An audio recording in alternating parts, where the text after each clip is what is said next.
Okay okay, ഇന്ന് ഈവനിംഗിൽ എത്തിച്ചേക്കാം. Okay. Good morning, I am Jeeva, TN ബാങ്കിലെ അസിസ്റ്റന്റ് മാനേജറാണ് ഞാൻ. ഇരിക്കൂ sir. Thank you. Sorry sir, ഈ മാസത്തെ ഡ്യൂ അടയ്ക്കാൻ കുറച്ച് ലേറ്റ് ആയിപ്പോയി. ഇപ്പൊ തന്നെ ബാങ്കിലേക്ക് ആളെ വിടാം. സാരമില്ല, ഞാൻ അതിനൊന്നല്ല. Sir, city full Hero Honda Street dealers നിങ്ങളാണോ? അതെ സാർ. അപ്പോൾ സിറ്റിയിൽ ആര് ഹീറോ ഹോണ്ട സ്ട്രീറ്റ് വാങ്ങിയാലും നിങ്ങളുടെ അടുത്ത് നിന്നല്ലേ വാങ്ങുള്ളൂ? Of course. എന്ത് പറ്റി സാർ? ഈ അടുത്ത് എത്ര red colour Hero Honda Street delivery ആയിട്ടുണ്ടെന്ന് പറയാൻ പറ്റുമോ? ഏകദേശം 50ഓളം ഉണ്ടാവും. Sir, if you don't mind, അത് വാങ്ങിയുടെ അഡ്രസ്സും തരാൻ പറ്റുമോ? ഓ, അതിനെന്താ, തരാമല്ലോ. ആഹാ, അതേ വണ്ടി, അതേ റെഡ് കളർ.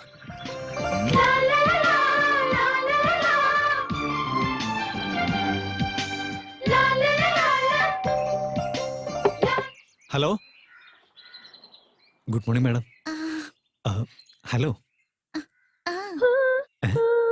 ഒന്ന് അകത്തേക്ക് വാ. മോൻ ഏത് നാട്ടിന്നാ വരുന്നേ? കണ്ടിട്ട് പുറത്തുള്ള ആളാണെന്ന് തോന്നുന്നു.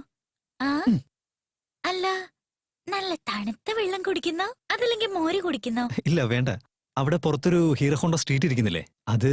ഓ, പുറത്ത് കണ്ടായിരുന്നോ? ആ, വരുന്ന വഴി കണ്ടായിരുന്നു. ആ വണ്ടി മാത്രല്ല, ഇവിടെ കൊറേ വണ്ടികളുണ്ട്. സുലോചന,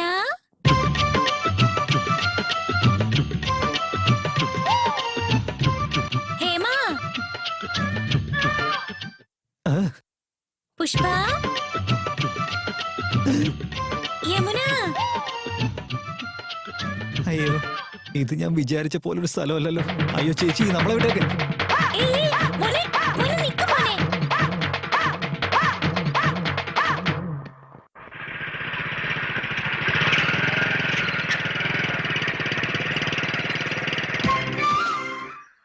അതേ റെഡ് വണ്ടി.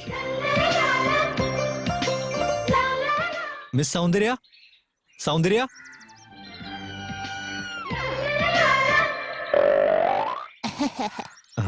മുത്തശ്ശി, മിസ് സൗന്ദര്യ ഒന്ന് കാണണം, ഒന്ന് വിളിക്കോ? ഞാൻ തന്നെയാ കുമാരി സൗന്ദര്യ, ഞാൻ ഇപ്പോഴും കുമാരി തന്നെയാ. അപ്പോ ആ ചുവന്ന ഹീറോ ഹോണ്ട സ്ട്രീറ്റ് വണ്ടി? ആ വണ്ടി എന്റേത് തന്നെയാ.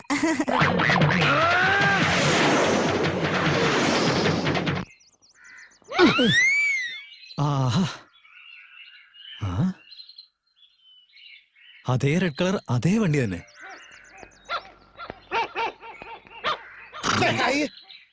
ഈശ്വര, ഈ വണ്ടിയെങ്കിൽ അവളുടെ വണ്ടി ആയാൽ മതിയായിരുന്നു.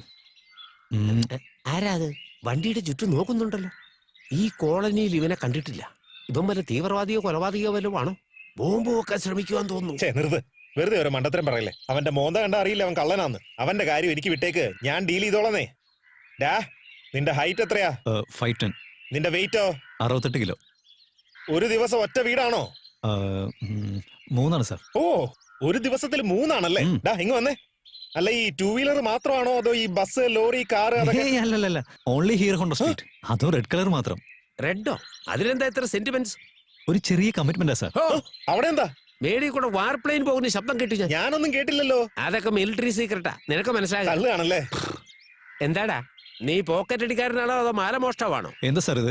ഞാനെന്താ വല്ല കള്ളനോ റൗഡിയാണെന്നാണോ വിചാരം? സൂക്ഷിച്ച് സംസാരിക്കണം. അളന്ന് സംസാരിക്കാൻ ത്രാസും കട്ടിയും കൊണ്ടൊന്നും അല്ല ഞങ്ങൾ നടക്കുന്നേ. കള്ളന്മാരോടൊക്കെ എന്തിനാ സംസാരിക്കുന്നത്? ഫുൾ ടൈം നിന്നോട് സംസാരിക്കാൻ പറ്റും. ഒരു ചെറിയ ചേഞ്ചാ. പോലീസ് സ്റ്റേഷനിലേക്ക് വിളിച്ച് പറ. പോലീസ് ഒന്നും വേണ്ട, മിലിറ്ററിക്കാരനായ ഞാൻ വെക്കാനല്ലേ?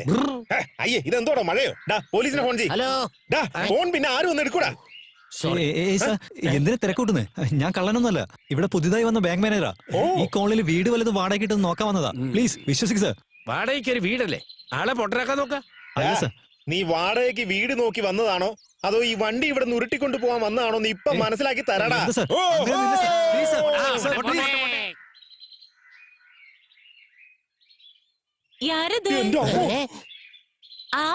മിലിറ്ററി ബോംബെ പടത്തിൽ വരുന്ന മനീഷ കൊയ്രാളെ പോലെ കുലുങ്ങി കുലുങ്ങി വരുന്ന കണ്ടാ എന്നാ ഇന്നാ. എടാ വാടാ, ഇങ്ങ് വരാൻ. എല്ലാവരും ഒന്നാങ്കി വന്നിരിക്കുന്നു. പറക്കണോ? എന്നാ പിടിച്ചോ. ഓ, മിലിറ്ററിക്ക് കാണിക്കണമെന്നുണ്ടോ? അതൊന്നുമില്ല മോളെ, വീട്ടിലെ താഴത്തെ നില കാലിയല്ലേ, പറ്റിയൊരു പാർട്ടിയെ കൊണ്ടുവന്നാ. വാടക നിങ്ങൾ തമ്മിൽ കമ്മീഷൻ എനിക്ക് തന്നേക്കാം. അവൻ ഈ വീട്ടിൽ താമസിക്കുന്നില്ല എന്നുണ്ടെങ്കിൽ കള്ളനാന്ന് ഉറപ്പാ. ആ ചേച്ചി ഉങ്ക വീട്ടെ പറ്റി പറ. വാടക 3000 രൂപ, കറണ്ടിന് 400 രൂപ, ബാത്റൂം 100 രൂപ. ചേച്ചിയുടെ ബാത്റൂം കഴുകാൻ അവൻ 100 രൂപ തരണോ? അവരോട് ബാത്റൂം തന്നെയാ. അപ്പടിയാ. കേബിൾ ടിവിക്ക് 200 രൂപ. മൊത്തം അവളതാ. ഇഷ്ടമുണ്ടെങ്കിൽ എടുത്തുക്കോ. പിന്നെ അഡ്വാൻസ് 30,000 രൂപ. അവന്റെ വാടക വെച്ചിട്ട് പുതിയ വീട് പണിയാൻ നോക്കുകയാണോ? അയ്യോ, ഓവർ റേറ്റും ഓൾഡ് വീടും എനിക്കിതൊന്നും സെറ്റ് ആവില്ല സാറേ. ആ അപ്പൊ ഇവൻ കള്ളൻ തന്നെയാ. ഓ, ആവശ്യമില്ലാത്ത പറയരുത്. ഞാനെന്താ ആവശ്യമില്ലാത്ത പറഞ്ഞേ? എനിക്ക് വീട് ഇഷ്ടമല്ല, റെന്റും ശരിയാവില്ല. ഞാനിവിടെ നിൽക്കുന്നില്ല. ഓക്കെ, അങ്ങനെയാണെങ്കിൽ നിങ്ങള് ഈ വീട്ടിൽ വന്ന് താമസിച്ചോന്നേ. മുഴുവൻ വാടക കൊടുക്കാൻ പറ്റാതെ എന്റെ ചേട്ടൻ ഇവിടെ കഷ്ടപ്പെട്ടുകൊണ്ടിരിക്കുക. നിങ്ങൾ ഇവിടെ വരുവാണെങ്കിൽ എന്റെ ചേട്ടന്റെ മനസ്സിന്റെ ഭാരവും കുറയും, എനിക്ക് ഒരാശ്വാസവും കിട്ടും. എന്തു പറയുന്നു? അതെ, അവൻ ഇങ്ങോട്ട് വന്ന നിനക്ക് എന്താ ആശ്വാസമാടി? എടി സാരിയൊക്കെ പോയി എടുത്ത് അങ്ങോട്ട് ഉടുക്ക്. അല്ല, നിങ്ങൾക്ക് കുറച്ച് ഹെൽപ്പ് എനിക്കൊരു കോപ്പം വേണ്ട, നീ പോയേ. എന്തിനാ സംശയിക്കുന്നേ? ഡാ, നീ എന്തിനാ അങ്ങോട്ട് നോക്കുന്നേ? അതിനു മുമ്പ് ഇങ്ങോട്ട് നോക്കി നിന്നല്ലേ? ഞാൻ അവിടെയല്ലേ നോക്കിയത്. ഇപ്പഴല്ലേ അങ്ങോട്ട് നോക്കി, അതിനു മുമ്പ് ഇങ്ങോട്ട് നോക്കിയില്ലേ? അയ്യോ, ഞാൻ നോക്കിയില്ല.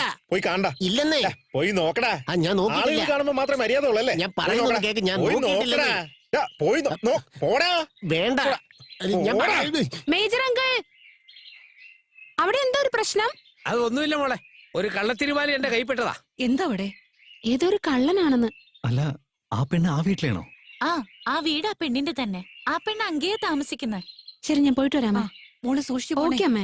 ഡാ, നീ ഒരു പെരും കള്ളനല്ലേ? അയ്യോ, ഇപ്പൊ നിങ്ങൾക്ക് എന്താ വേണ്ടേ? വാടകയ്ക്ക് താമസിക്കണം, അത്രയല്ലേ ഉള്ളൂ. ഞാനതിന് റെഡിയാണെന്നേ. അതെ ചേച്ചി, എനിക്ക് വീട് ഇഷ്ടമായി. വാടക എത്രയായാലും കുഴപ്പമില്ല. അത് മാത്രമല്ല, നിങ്ങളെയൊക്കെ കാണുമ്പോ മരിച്ചുപോയ എന്റെ ബന്ധുക്കളെ പോലെ തോന്നുന്നേ. എടാ, ഞങ്ങൾ എന്താണ് പ്രേതങ്ങളോ? സൂചി ബാബു ഒന്ന് ഓടിക്കോ. എന്തിനാണ് അങ്ങനെ സൂചി കൊണ്ട് കുത്തുന്നേ? എന്റെ പേര് സൂജി ബാബു. ഞാൻ ഇവരുടെ മകനാ. എനിക്ക് ഡെയിലി ചോക്ലേറ്റ് വാങ്ങി തന്നില്ലെങ്കിൽ ഇനിയും കുത്തും ഞാൻ. വാങ്ങി തരാം മോനെ. ഇത്രയും ചില വിചിത്രമായ ക്യാരക്ടേഴ്സിന് നടുവിൽ ഒരു പുതിയ ബാങ്ക് മാനേജർ ഇവിടെ വന്ന് സെറ്റിലാക്കാൻ പോവാ. ഇനി മുതൽ അങ്ങോട്ട് കഥയ്ക്ക് ചൂട് പിടിക്കാൻ പോവാ. യെസ്. കൗസല്യ സുപ്രജാ രാമപൂർവ സന്ധ്യാ പ്രവർത്തത്തെ. ഉത്തിഷ്ഠ നരശാർദൂല കർത്തവ്യം ദൈവമാന്ധികം. കൗസല്യ സുപ്രജാ രാമപൂർവ സന്ധ്യാ പ്രവർത്തത്തെ. ഉത്തിഷ്ഠ നരശാർദൂല കർത്തവ്യം ദൈവമാന്ധികം. മുളകുപൊടിയോ? ആ, ഉത്തിഷ്ഠ സാരമില്ല. ഉത്തിഷ്ഠ ഗോവിന്ദ ഉത്തിഷ്ഠ ഗരുഡധ്വജ. ഉത്തിഷ്ഠ കമലാകാന്ത ത്രൈലോക്യം മംഗളം. ഗോവിന്ദ ഗോവിന്ദ. ഉത്തിഷ്ഠോത്തിഷ്ഠ ഗോവിന്ദ ഉത്തിഷ്ഠ എടി, നീ കുണുങ്ങി നനഞ്ഞ കോഴിയുടെ പോലെ ഇതെങ്ങോട്ടാ? നേരം വെളുക്കുമ്പോ ഇതുപോലെ മണികിലുക്കി ഏതെങ്കിലും ഒരു ദിവസം നിങ്ങൾ ഇതുപോലെ പൂജ ചെയ്തിട്ടുണ്ടോ? എന്തെങ്കിലും ഒരു ദിവസം പൂജ ചെയ്യാൻ അനുവദിച്ചാലല്ലേ? ഒരേ ഒരു തവണ ഞാൻ അവിടെ പോയിട്ട് പ്രാർത്ഥിച്ചു ശരി, പോ. വരട്ടെ. എടി, അകത്തേക്ക് പോടി. ഈ ഏറി പോ. മനുഷ്യൻ ഒന്നിനും സമ്മതിക്കത്തില്ലല്ലോ. പുതിയ ആ ചെറുക്കം വന്ന് ഈ കോളനി മുഴുവൻ കുട്ടിച്ചോറാക്കുമെന്നാണല്ലോ തോന്നുന്നേ. എനിക്ക് എന്നും കാലത്ത് ഗായത്രി മന്ത്രവും സുപ്രഭാതവും കേട്ട് പ്രാർത്ഥിക്കുന്ന ഒരു ശീലമുണ്ടേ. അതിൽ ബുദ്ധിമുട്ടെന്തെങ്കിലും? അയ്യോ, അതൊന്നും പ്രശ്നയില്ലേ. ഗോവിന്ദം ഭജ ഗോവിന്ദം, ഗോവിന്ദ ഗോവിന്ദ. എന്റെ പഴനിയാണ്ടവാ, എന്നാ ഒരു ഭക്തി.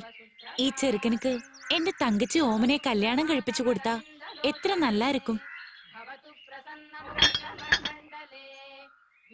ഗോവിന്ദ ഗോവിന്ദ ഗോവിന്ദ ഗോ ഗോ ഗോ. ശോ, മിണ്ടായിരിക്കടാ, അടങ്ങിയിരി. ഈ വീട്ടിൽ ആരുമില്ലേ? വാ മോനെ, ഇരിക്കെ. സാരമില്ലമ്മേ, പൂജ കഴിഞ്ഞ് ഗായത്രി മന്ത്രം ചൊല്ലുന്നത് വരെ ഇരിക്കാൻ പാടില്ലെന്ന് സാമവേദത്തിൽ പറഞ്ഞിട്ടുണ്ട്. അതിരാവിലെ 4 മണിക്ക് എഴുന്നേറ്റ് കുളിച്ചു കഴിഞ്ഞ് സുപ്രഭാതം കേട്ടുകൊണ്ട് പൂജയും ചെയ്ത് കർപ്പൂരം കത്തിക്കാൻ നിന്ന സമയത്ത് തീപ്പെട്ടിയില്ലാത്ത അവസ്ഥയായിപ്പോയി. ഒരു തീപ്പെട്ടി ഉണ്ടെങ്കിൽ ഒന്ന് തരാവോ? അതിനെന്താ മോനെ? അതെ അമ്മേ, സിഗരറ്റ് വലിക്കുന്ന ശീലമൊന്നും ഇല്ലാത്തതുകൊണ്ട് കർപ്പൂരം കത്തിക്കുന്ന സമയത്തല്ലാതെ തീപ്പെട്ടിയെ കുറിച്ച് ചിന്തിക്കാറേയില്ല. അത് മാത്രമല്ല, ഒരു തരത്തിലുള്ള ദുശീലങ്ങളും ഇല്ലാതെ പരിശുദ്ധമായിട്ടാ മുത്തശ്ശീനെ വളർത്തിയത്. എനിക്ക് അച്ഛനമ്മ, ചേച്ചി, അനിയത്തി, ചേട്ടൻ, അനിയൻ ആരും തന്നെ ഇല്ല. മോന്റെ പേരെന്താ? എന്റെ പേര് ജീവ എന്നാ. എനിക്ക് യൂണിവേഴ്സിറ്റിയിൽ ഗോൾഡ് മെഡൽ കിട്ടിയോണ്ട് OBയില് TN ബാങ്കിൽ ഒരു ജോലി കിട്ടിയിട്ടുണ്ടമ്മേ. മാസം 6000 രൂപ ശമ്പളമുണ്ട്. മാത്രമല്ല ഹൗസിംഗ് അലവൻസും ട്രാവൽ അലവൻസും എല്ലാം കിട്ടുന്നുണ്ട്. അതുകൊണ്ട് ഒരു പ്രോബ്ലം ഇല്ല. അത് മാത്രമല്ല, ഞാനിതുവരെ കല്യാണം കഴിച്ചിട്ടില്ല. നല്ലൊരു പെൺകുട്ടിക്ക് വേണ്ടി അന്വേഷിച്ചുകൊണ്ടേയിരിക്കുക. ആലോചനകളൊക്കെ ഒരുപാട് വരുന്നുണ്ട്. ഞാനിപ്പോ വരാം. എന്നാ തീപ്പെട്ടി. എനിക്ക് എന്തിനാണ് തീപ്പെട്ടി? അതിനു വേണ്ടിയല്ലേ വന്നത്? അതെ അതെ, ഞാൻ വന്നത് തീപ്പെട്ടിക്ക് വേണ്ടിയാ. താങ്ക്സ്, വരട്ടെ. വേഗം പോയി പൂജ തുടങ്ങാം. ഗോവിന്ദ ഗോവിന്ദ. ഇവളുടെ അടുത്ത് നമ്മുടെ അടവൊന്നും നടക്കുന്നില്ല. മിസ്റ്റർ, കാസറ്റിലിട്ടത് വെങ്കടേശ സുപ്രഭാതം, നെറ്റിയിലിട്ടിരിക്കുന്നത് വിഭൂതിക്കുറി. Is it not contradictory? Venkat Eswaran, Venkateswaran. അതെ, കറക്റ്റാ. ഹരേ ഹര. രണ്ടുപേരും ഒന്നാണെന്ന് മനസ്സിലാക്കാൻ വേണ്ടി നെറ്റിയിൽ വിഭൂതി വരച്ചിട്ട് മനസ്സിൽ നാമം ജപിച്ചോണ്ടിരിക്കുക. നാമൊക്കെ മനസ്സിൽ തന്നെ ജപിക്കും, വെറുതെ നാട്ടുകാരെ ബുദ്ധിമുട്ടിക്കണ്ട. അതെ, നാമം ജപിച്ച് ഞങ്ങളെ കഷ്ടപ്പെടുത്തല്ലേ. നീ നാമം ജപിച്ചാലും പൂജ ചെയ്താലും അത് നിന്റെ വീട്ടിനകത്ത് മാത്രം ചെയ്യ്. അതിങ്ങനെ പുറത്തേക്ക് ഒന്ന് എക്സ്പോസ് ചെയ്യല്ലേ. ഫാമിലി ഒക്കെ കിടന്ന് ഷെയ്ക്ക് ആവുവാടാ. ഷെയ്ക്ക് ആണെങ്കിൽ ദുബായിക്ക് പറഞ്ഞു വിടുന്നേ. ദുബായിക്ക് പോയിട്ട് എന്തിനാ? ഷെയ്ക്കുമാരൊക്കെ എവിടെയല്ലേ ഉള്ളത്? എടാ മണ്ട, ആ ഷെയ്ക്കിന്റെ കാര്യമല്ലടാ, ഈ ഷെയ്ക്കിന്റെ കാര്യം പറഞ്ഞേ. എടോ, ഞാനിവിടെ ഉള്ളപ്പോ താൻ വേറെ ലോണ്ടറിക്കാൻ എടുത്ത് പോയെന്ന് തോന്നുന്നു. 3 മാസം ആയാലും ശരി, 6 മാസം ആയാലും ശരി, തുണി എന്റെ അടുത്ത് തന്നെ തരണം. അയാൾ നല്ല ആൾക്കാരെ കൊണ്ട് അലക്കിച്ചോട്ടെ. അന്ന് ഞാൻ സമ്മതിക്കില്ല. അതിപ്പോ ബട്ടൺ പോയാലും ശരി, സിബ് പോയാലും ശരി, തുണി എന്റെ അടുത്ത് തന്നെ തരണം. അതൊക്കെ ടൈലർ ചെയ്യേണ്ട പണിയല്ലേ. എന്റെ അളിയൻ ടൈലർ അല്ലേ? ഓ, കുടുംബം മൊത്തം പിച്ചക്കാരാണല്ലേ. വേറെ എവന്റെയും കൈ കൊടുക്കാൻ നോക്കിയാലുണ്ടല്ലോ, ഈ കോളനിയിൽ നിന്ന് തന്നെ നിന്നെ ഓടിച്ചിരിക്കും ഞാൻ. അല്ല, ലോകസഭ എം പിയാ പറയുന്നേ, പോടാ. അപ്പോഴേ ഞാൻ പറയുന്ന കണ്ടീഷൻ കൂടെ ഒന്ന് കേൾക്കണേ. നീ ഈ കോളനിയിലേക്ക് എൻട്രി ആവുമ്പോ മുടിയൊക്കെ ചപ്ര ചിപ്രയായിരിക്കണം, ഷർട്ട് എല്ലാം കീറി ഒരു പ്രാന്തനെ പോലെ ആയിരിക്കണം ഇങ്ങോട്ട് വരേണ്ടത്. അല്ല, എന്റെ ഭാര്യയുടെ വീക്ക്നെസ് നിങ്ങൾക്ക് അറിയാവുന്നല്ലേ മിലിറ്ററി. അതെ, അതെ. എന്താ? അതെ, പോടാ. അവൾ ഇവനെ കണ്ട ഉടനെ തന്നെ ഭക്തിപരവശത്തിൽ ഭജന പാടാൻ തുടങ്ങാ സാറേ. മിസ്റ്റർ, എന്റെ പെർമിഷൻ ഇല്ലാതെ ഈ കോളനിക്കുള്ളിലെ ഒരു വീട്ടിലും നീ കയറാൻ പാടില്ല. കറക്റ്റ്. ഈ കോളനിയുടെ വാച്ച്മാൻ ആണ് ഈ പറയുന്നത്. എന്താ? എന്നെ പറ്റി നിനക്കറിയില്ല. നിങ്ങളെ പറ്റി ഞങ്ങൾക്ക് പോലും അറിയില്ല, പിന്നെ ഇയാൾക്ക് എങ്ങനെ അറിയാനാ? ചുപ്. ഇതാണ് 1992 കാശ്മീരിൽ നടന്ന ഒരു ലോക്കൽ വാറില് ആ വാർ ഉപയോഗിച്ച് തയ്ച്ച ചെരുപ്പാണ് ഇത്. വാറെന്ന് പറഞ്ഞാൽ യുദ്ധം. ഞാനൊരു ബോംബ് എടുത്തെറിഞ്ഞു, പക്ഷേ അത് പൊട്ടിയില്ല. അത് ഡമ്മി ബോംബായിരിക്കും. Original bomb. എന്താ പൊട്ടത്തെന്നറിയോ? തിരി കടിച്ചെടുത്തപ്പോൾ ബോംബിനുള്ളിലെ എല്ലാം പുറത്തേക്ക് വന്നു. കൊല്ലന്നെ. പിന്നെ എന്റെ ഈ വെറും കൈ കൊണ്ടാണ് ഞാൻ 100 പേരെ അടിച്ചൊതുക്കിയത്. ഈ കുക്കുകളെ ഒന്നും വാർഫീൽഡിലേക്ക് കൊണ്ടുപോകാറില്ലല്ലോ. അല്ല, മിലിറ്ററിയിൽ താനൊരു കുക്കായിരുന്നു. ശരി ശരി, നീ പോ. പോവല്ലേ, ഇയാൾ കുക്കാണെന്ന് കൺഫേം ചെയ്തിട്ട് പോ. ട്രാഫിക്കിന് മുമ്പ് ഇനി എന്ത് ട്രാഫിക് ഉണ്ടായാലും ശരി, ഇയാൾ കുക്കാണെന്ന് കൺഫേം ചെയ്തിട്ട് പോയാൽ മതി. അങ്ങനെ പോവല്ലേ, ഇയാൾ കുക്കാണ്, മിലിറ്ററിയിലെ കുക്കാ. അതിരിക്കട്ടെ, ഞാൻ മിലിറ്ററിയിൽ കുക്കായിരുന്നു എന്ന് നിനക്ക് അങ്ങനെ മനസ്സിലായി? വെള്ളം അടിച്ച് പറ്റായിട്ട് താൻ തന്നെയല്ലേ പറഞ്ഞേ? ഞാൻ തന്നെ പറഞ്ഞു. ഇതാണ് കണ്ണി കണ്ടവർ കൂടെ വെള്ളം അടിക്കരുതെന്ന് പറയുന്നത്. അതുകൊണ്ട് ഇനി ഞാൻ ഒറ്റയ്ക്ക് വെള്ളം അടിച്ചോളാം. താ പമ്പെടുത്ത് വെച്ച് അടിക്കും. ഒന്ന് പോടോ. എന്റെ ഭാഗ്യം, ഒരാള് പോലും കണ്ടില്ല. ഞാൻ കേട്ടല്ലോ.